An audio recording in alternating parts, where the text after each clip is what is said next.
हाँ हाँ हाँ, हाँ जी, निकाल लिया। निकाल लिया मैम। हाँ वो जी। ना मैं ये कह रही हूँ कि जो वर्टिकल में बता देती हूँ, स्पीड में बता दूँ ना, ठीक क्योंकि वीडियो भी सुनोगे। है। हाँ जी, स्पीड में बता दो, कोई नहीं, वीडियो तो मैंने कर लिया। ठीक है, देखो एग्रीकल्चर इनकम क्या होती है। पहली बात तो ये, एग्रीकल्चर इनकम की जो इनकम होती है वो एग्जाम्प्टेड फ्रॉम टैक्स होती है अंडर सेक्शन 10(1). आगे पढ़ोगे, चैप्टर 4 में है सबसे पहला इस सेक्शन 10(1) के अंदर ओके। एग्रीकल्चर इनकम हमारे एग्जाम्प्टेड फ्रॉम टैक्स होती है। अब ये एग्रीकल्चर ओके। इनकम मानी कौन सी जाती है, तो हमें सिर्फ 3 पॉइंट याद करने हैं। नंबर 1, कोई भी रेंट और रेवेन्यू अगर डिराइव हो रहा है लैंड से, ठीक है, लैंड से अगर रेंट मिल रहा है हमें, रेंट मतलब हम्म। रेंट का मतलब किराया जो किराया, किराया हाँ, किराया जो या मिलता है। रेवेन्यू कोई भी, मतलब जैसे कि हमने कुछ बोया आय। था उसको ओके। बेचकर फिर हमने कुछ कमाया, रेवेन्यू, ठीक है। रेवेन्यू हम्म। डिराइव हो रहा है फ्रॉम लैंड से, जो कि जो लैंड कहाँ पर सिचुएटेड है, इंडिया में सिचुएटेड है, और जिसका पर्पस क्या है, एग्रीकल्चर है, ठीक है। तो एक पॉइंट पक्का याद हो गया ओके। क्या, कोई हाँ। भी रेंट और रेवेन्यू जो कि डिराइव हो रहा है एक ऐसी लैंड से जो कि इंडिया में सिचुएटेड है और उसका मेन पर्पस क्या है, एग्रीकल्चर पर्पस है। सब। सेकंड पॉइंट क्या है कि जहां से इनकम हमें रिसीव हो रही है ना, वो इनकम जो हमें रिसीव हो रही है उस पर, उस लैंड पर एग्रीकल्चर ऑपरेशन से काम किया गया है। कहने का मतलब ये है कि ऐसे नहीं है कि जैसे कि गांव में देखा होगा जो पेड़ होता है, कीकर का पेड़ होता है, ठीक है, वो अपने आप उग जाता है। क्या उस पे हाँ कुछ जी। किसी ने वो किया, बीज बोया, उसके बाद वो किसी ने नहीं। पानी दिया, उसके बाद नहीं। किसी ने भी कुछ मतलब वो किया, उसकी देखरेख की, कुछ नहीं ना, सीधा उग गया, उसको नहीं। काटेंगे और वो बेचकर आ जाएंगे। तो ऐसे एग्रीकल्चर इनकम नहीं मानी जाएगी। एग्रीकल्चर इनकम तभी मानी जाएगी जब उसके ऊपर एग्रीकल्चर ऑपरेशंस किए गए हो। दैट मीन्स कि ओके। आपने बुनाई खुदाई जो भी की है, खोदक है, फिर उसमें बीज डाला है, उसके बाद पानी वानी डाल के फिर वो पेड़ बना, फिर उसके बाद उसको बेच के आए, या फिर जो भी पौधे वोधे हैं जो भी कुछ, ठीक है। तो इसने सेकंड पॉइंट जो बोला है ना, वो यही बोला कि any income derive from such land by agriculture operations, any process by cultivator or receive of rent in kind which render the produce fit for the market or for sale of the produce. कहने का मतलब ये है कि आपने उस product को market में बेचने योग्य बना दिया, लेकिन उस पर आपने एफर्ट्स लगाए, ठीक है, चाहे वो एग्रीकल्चर ओके। ऑपरेशंस हो गए, कल्टीवेटर हो गया, पानी वानी दिया, ये सब कुछ हो गया, ठीक है। उसके ठीक बाद है। थर्ड पॉइंट कह रहा है any income from a farm house. Farm house की आगे जाके कैरेक्टरिस्टिक्स देखेंगे कि फार्म हाउस क्या है। अब ये कह रहा है कि मान लो फॉर एग्जांपल आप एग्रीकल्चर लैंड जो है जहां से आप उगा रहे हो लैंड, उसके बाद वो जो लैंड है ना उसको आप बेच देते हो, तो क्या वो एग्रीकल्चर इनकम मानी जाएगी जब आप बेचते हो उस जमीन को? तो ये कहेंगे कि वो एग्रीकल्चर इनकम नहीं, बल्कि वो कैपिटल गेन माना जाएगा। कैपिटल हेड में एक चैप्टर आएगा हमारे 3rd यूनिट में, वहां पर संभालेंगे उसको, ठीक है। Okay ma'am. अब ये कह रहा है कि इसकी कुछ कंडीशन है, अगर आपकी एग्रीकल्चर जो इनकम है अगर वो कंडीशन फुलफिल कर रही है तो ही हम्म। एग्रीकल्चर इनकम मानी जाएगी, अदरवाइज नहीं है। सबसे हम्म। पहला पॉइंट है कि जो लैंड है वो इंडिया में सिचुएटेड होनी चाहिए, ठीक है। अगर मान लो आउटसाइड इंडिया, मान लो पाकिस्तान की लैंड से अगर हमें कुछ रिसीव हो रहा है तो वो हमारी क्या नहीं मानी जाएगी, एग्रीकल्चर इनकम एग्रीकल्चर नहीं इनकम मानी जाएगी, उसके ऊपर नहीं टैक्स मानी। लगेगा, राइट। उसके बाद ये कह ओके। रहा है कि सेकंड पॉइंट कह रहा है कि जो लैंड है उसका इस्तेमाल आप एग्रीकल्चर पर्पज के लिए कर रहे होगे, आपने उस पे पानी दिया होगा लैंड पे, ठीक है, आपने ओके। बीज बोए होंगे, प्लांटिंग की होगी, तब जाके अगर आप कोई इनकम कमा रहे हो तो वो एग्रीकल्चर इनकम मानी जाएगी। थर्ड हाँ कह रहा जी है मैम, कि जो ये हाँ है जी, एग्रीकल्चर इनकम जो आप बता रहे हो, ये मतलब इंडिया में ही होने जरूरी होती है तभी मानी हाँ, जाती है, इंडिया में अदरवाइज सिचुएटेड बाहर होनी हो। चाहिए लैंड जी। ओके। अगर मान लो अगर अदरवाइज। आपका क्वेश्चन हाँ। में आए कि पाकिस्तान के हम्म। लैंड से मैं 5 लाख रुपए रिसीव हुए तो बताइए टैक्स लगेगा या नहीं, तो उसके ऊपर हाँ, नहीं लगेगा, लगेगा। लगेगा। अच्छा। Tax exempted, okay. एग्जेम्प्टेड का मतलब समझते हो क्या होता है, टैक्स हाँ, नहीं लगेगा मतलब उस जैसे जो अमाउंट पर। एग्रीकल्चर जो इनकम होती है उस पर हाँ, टैक्स नहीं नहीं लगता। लगता, यस। हाँ, हाँ, नहीं लगता। तो ये कह रहा है कि कब हम्म। मानोगे आप कि एग्रीकल्चर इनकम है, वो तभी मानोगे जब आप इंडिया में सिचुएटेड होगी। सेकंड, आपने उस पर ओके। एफर्ट्स किए हो, ठीक है, आपने खुदाई बुनाई वगैरह की हो, तब जाके आप अगर वहां से कमा रहे हो तो ही आपकी एग्रीकल्चर इनकम मानी जाएगी। उसके बाद ये ठीक कह है। रहा है कि जो भी इनकम रिसीव करेगा, ठीक है, receiver of hmm. Income from the land must have interest in the land. Land में इंटरेस्ट होना चाहिए। इंटरेस्ट का मतलब ये है कि जो लैंडलॉर्ड है और जो टीनेंट है या अन ये क्या कह रहा है, use factory mortgages of a land has an interest in the land if a person purchases a standing crop। कहने का मीनिंग ये है कि फॉर एग्जांपल मान लो आपके खेत थे, ठीक है, आपने हम्म। उसमें गेहूं उगा रखे थे, तो जब आपके हम्म। गेहूं बड़े बड़े हो गए तो जब आप काटने वाले ही थे तो आप वहां से जा रहे थे, इतनी देर में एक आदमी आया जिसका ये हम्म। काम था कि जो ये नहीं बोलते, क्या बोलते हैं, जो वो मार्केट में जब उसको सेल करके आते हैं गेहूं को, कहाँ पे, मंडी हाँ में, जी। तो वहां पे जो हाँ जी। आड़ती होते हैं, ठीक है, वो हाँ। कई बार वहां पे दौरा करने आ गए, मान लो फॉर एग्जाम्पल दौरा करने आ गए, अब उनको पकी पकाई सब फसल मिल गई। अब एक वहीं पर एक किसान था, उसने उसके सामने उसने बोला कि क्या आप ये बेचना चाहो, ये कितने लाख का किला आपका, ठीक है, तो वो बोला कि 50,000 रुपए का। वो बोला कि ठीक है, आपको काटना नहीं पड़ेगा, आप मेरे को यूं की यूं दे दो, हम अपने आप कटवा लेंगे, और जो भी कुछ है इसमें जो भी एफर्ट्स वगैरह बाद के रह जाएंगे हम अपने आप कर लेंगे, लो ये 50,000 रुपए पकड़ो। अब जो ये 50,000 रुपए उसको फार्मर को दिए ना उसने, उसके लिए तो वो एग्रीकल्चर इनकम होगी। अब वो कौन, जो वो आड़ती था, वो उसने क्या किया, उसको कटाई की उसको, और वो बेच कर आ गया, समझ रहे हो, तो उसके लिए वो एग्रीकल्चर इनकम नहीं है, नहीं है, क्योंकि उसने पक्की पकाई फसल को बेचा है, राइट, ना कि उसने उस पर एफर्ट किए हैं। लगेगा, हाँ, उसकी इनकम पर टैक्स लगेगा। और जब जिस इंसान ने उसको पका के बेचा है ना, अब जिस कोई के पास 50,000 गए, वो उसकी एग्रीकल्चर इनकम है। हाँ, तो उस पर टैक्स नहीं लगेगा, नहीं, ठीक है। फोर्थ पॉइंट कह रहा है direct income from agriculture treated agriculture income. अगर आपकी कोई डायरेक्ट इनकम है, फॉर एग्जांपल यही बात है कि उस किसान की वो डायरेक्ट इनकम है, तो उसकी एग्रीकल्चर इनकम है। इन केस अगर फॉर एग्जांपल मान लो अभी अभी आपके ही लगा लो कि आपके पास क्या है कि बहुत सारे, मतलब यूं लगा लो कि आपके पास 50 एकड़ जमीन है, ठीक है, 50 एकड़ जमीन थी आपके फादर के पास, तो आपके फादर ने कहा कि किरण कहीं और जॉब ना करके आप यहाँ पर मैनेजर लग जाओ, और मैं आपको क्या दूंगा, सैलरी दूंगा, ठीक है। तो अभी आप वहां पर जो जॉब कर रहे हो, आपकी इनकम कहाँ से आ रही है, तो एग्रीकल्चर प्रोड्यूस से ही रही है, ठीक है ना, आपको जो मिल रहा है, लेकिन क्या आप डायरेक्टली वहीं से कमा रहे हो, नहीं, इनडायरेक्टली आपको मिल रही है। तो जो इनडायरेक्टली इनकम होती है वो एग्रीकल्चर इनकम नहीं मानी जाती, only and only direct income he agriculture income मानी जाती है।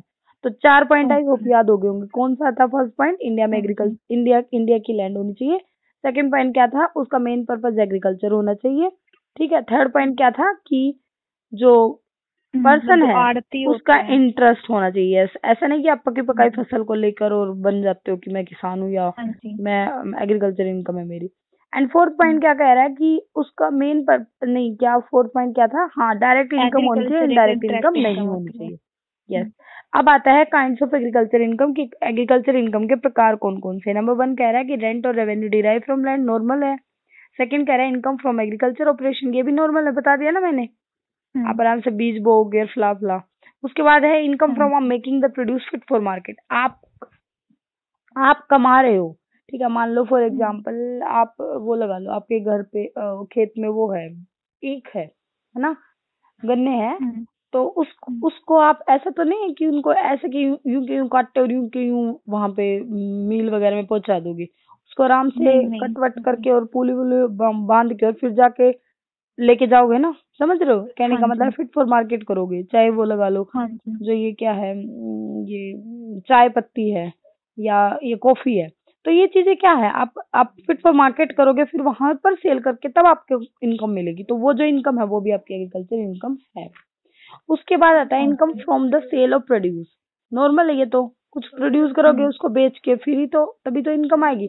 उसके बाद आता है income from a farm house, income from a farm house, income from a farm house है ना, ये थोड़ी सी हल्की सी टेक्निकल है, इसको ध्यान से समझो। निकाल लिया आपने बुक? हाँ जी, निकाल ली हुई है। सबसे पहले तो ये समझो फार्म हाउस होता क्या है। देखो, जो आपका जैसे मान लो खेत है आपका, ठीक है, खेत के कोने में आपने एक हाउस बना दिया, फार्म हाउस। कहने का मतलब है कि फार्म हाउस जो होता है वो एग्रीकल्चर लैंड के इमीडिएट विसिनिटी में होता है, मीनिंग किनारे पे ही होता है, या यूं लगा लो बिल्कुल पास में ही होता है, ठीक है। अब वो जो बिल्डिंग है वो आपने क्यों ऑक्यूपाई की होती है, वो आपने मान लो ये भी हो सकता है कि आपने अपना जो कल्टीवेटर वगैरह का सामान वगैरह रखने के लिए, या फिर जो भी आपका कुछ भी, मतलब जो जैसे जो भी प्रोड्यूस आपने किया है वो सामान रखने के लिए, या कुछ डिवेलपिंग हाउस की तरह, स्टोर हाउस की तरह, आउट हाउस की तरह आप उसको इस्तेमाल करते हो, ठीक है। तो वहां से भी अगर आपको इनकम कमा रहे हो, income from a farm house, तो वो भी आपकी एग्रीकल्चर इनकम मानी जाती है। अब ये कह रहा है कि उसके रिगार्डिंग कुछ केसेस हैं, मीनिंग फॉर एग्जाम्पल अगर आपकी जो लैंड है वो अर्बन एरिया में सिचुएटेड है, कौन से की, जो फार्म हाउस की है, तो उसके लिए क्या कंडीशन, अगर वो कंडीशन फुलफिल करता है तभी वो फार्म हाउस की इनकम एग्रीकल्चर इनकम मानी जाएगी, अदरवाइज नहीं मानी जाएगी। कब? मान लो ये फोर्थ पॉइंट में लिखा हुआ है कि the land is situated in an urban area and is either assessed to land revenue in India or is subject to a local tax assessed and collected by the officer of the government। कह रहा है if the land revenue or local tax is not payable on such land। पहली बात तो ये कि अगर मान लो अर्बन एरिया है, अर्बन एरिया में आपकी लैंड सिचुएटेड है और आप लोकल टैक्स वगैरह पे कर रहे हो तो ठीक है। अगर आप लोकल टैक्स पे नहीं कर रहे हो तो कब मानी जाएगी वो फार्म हाउस की इनकम? नंबर 1, या तो वो लैंड नॉन अर्बन एरिया में सिचुएटेड है। एक सेकेंड,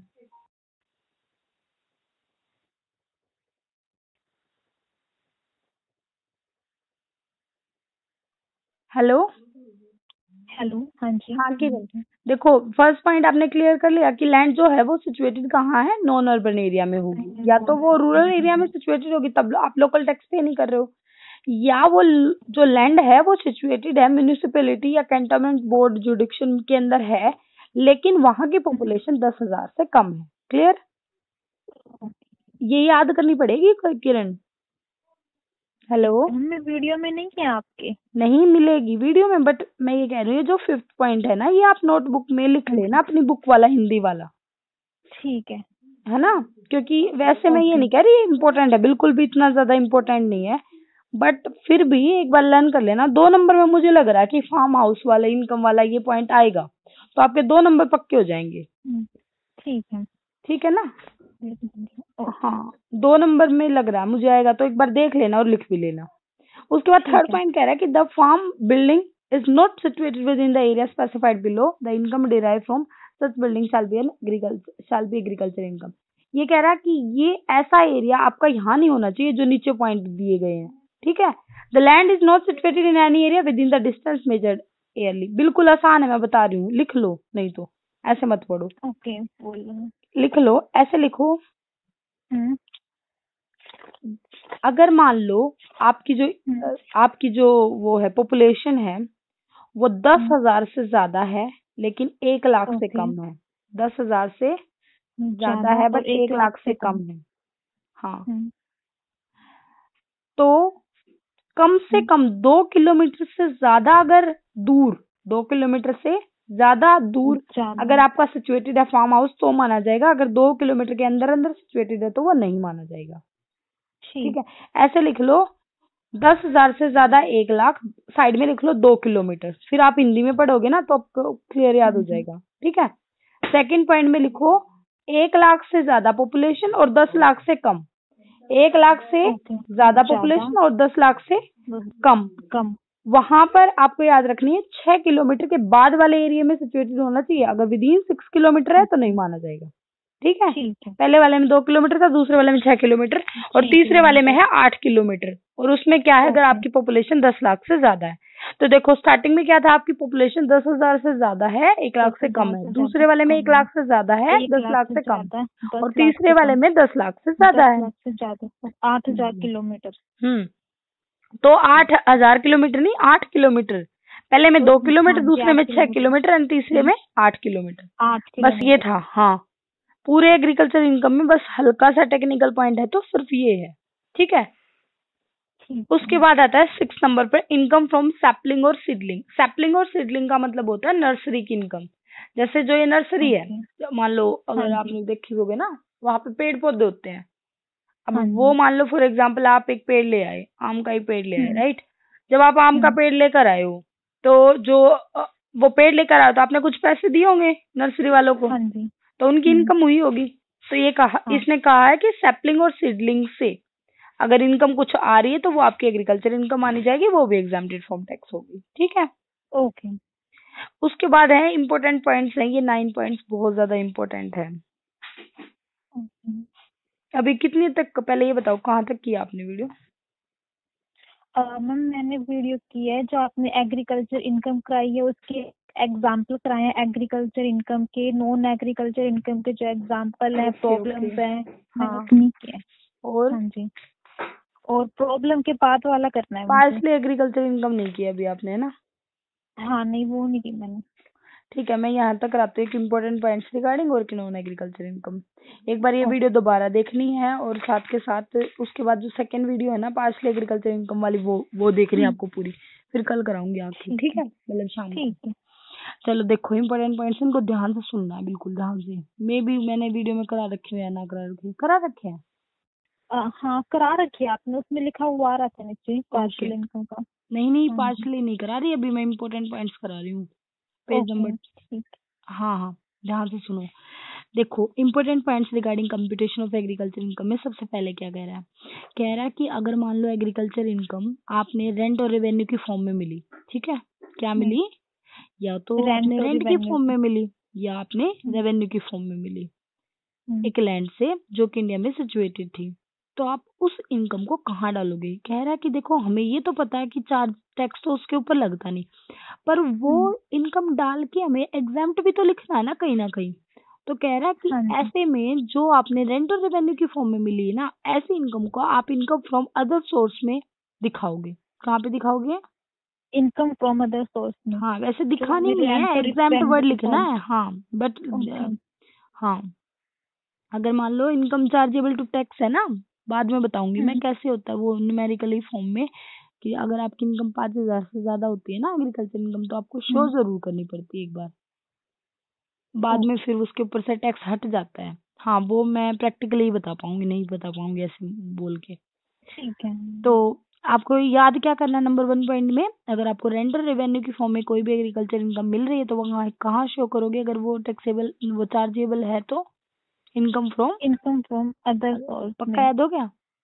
हाँ सेकंड जी। कह रहा है कि अगर मान लो आपको एग्रीकल्चर बिल्डिंग से अगर कुछ मिल रहा है, अब बिल्डिंग से कहाँ से आएगी? फार्म हाउस से। Farm house. यस, तो आप उसको डालोगे इनकम फ्रॉम हाउस प्रॉपर्टी में। कहाँ डालोगे? इनकम फ्रॉम हाउस तो प्रॉपर्टी में। फर्स्ट पॉइंट था रेंट और रेवेन्यू अगर मिल रहा है तो कहाँ डालोगे? Income from other source very में। गुड। और अगर एग्रीकल्चर जो भी बिल्डिंग से रेवेन्यू मिल रहा तो? फॉर्म से मिल रहा तो इनकम फ्रॉम हाउस प्रॉपर्टी में वेरी गुड, डालेंगे। एक्सीलेंट। थर्ड पॉइंट क्या कह रहा है? अगर आप मतलब any other agriculture income is computed as if it were income chargeable to income tax under the head profit and, ये कह रहा है कि बाकी कुछ भी बच जाए ना, अगर तुम्हें कहीं पर नहीं मिल रहा रास्ता, तो उसको डाल दोगे पीजीबीपी में, profit and gain of business and profession में। ठीक है, ओके। क्लियर हो? उसके बाद जो एक बार बताना ये थर्ड पॉइंट दोबारा। अच्छा, ये कह रहा है कि any other agriculture income is computed, कोई भी अदर इनकम जो आपको लग रहा है जिसके ऊपर इनकम टैक्स लगेगा, ठीक है, जो चार्जेबल है इनकम टैक्स की, उसको डाल दोगे आप पीजीबीपी में, profit and gain of business and profession के अंदर। ठीक है।